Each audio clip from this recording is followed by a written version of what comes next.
Welcome to Guide Guru. We hope this video helps. Start by assessing your home screen and device specifics carefully. Check your device screen size, for example 3.5 inches or larger, before rearranging apps.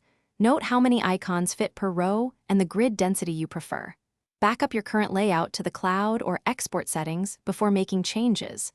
Identify unused apps and measure storage use like 25% or exact megabytes before removal. This prepares you to make safe, reversible layout changes with minimal risk. Begin reorganizing by placing frequently used apps on the bottom row for thumb reach. Place the 4 most used apps closest to your dominant hand for faster access. Group similar apps into folders labeled by task and keep no more than 12 apps per folder. Use widgets such as calendar and weather at about 1/3 screen height for glanceable information.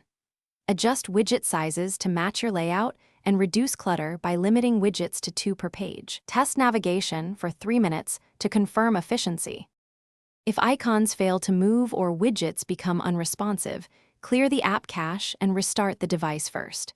Perform a soft reset by rebooting and testing your layout again for 5 minutes.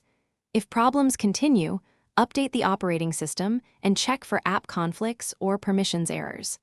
Export your current settings and backups before attempting a factory reset as a last resort. After reset, restore your layout from backup and set a new default launcher if needed for consistent behavior. Thanks for watching. Consider subscribing if we helped you today.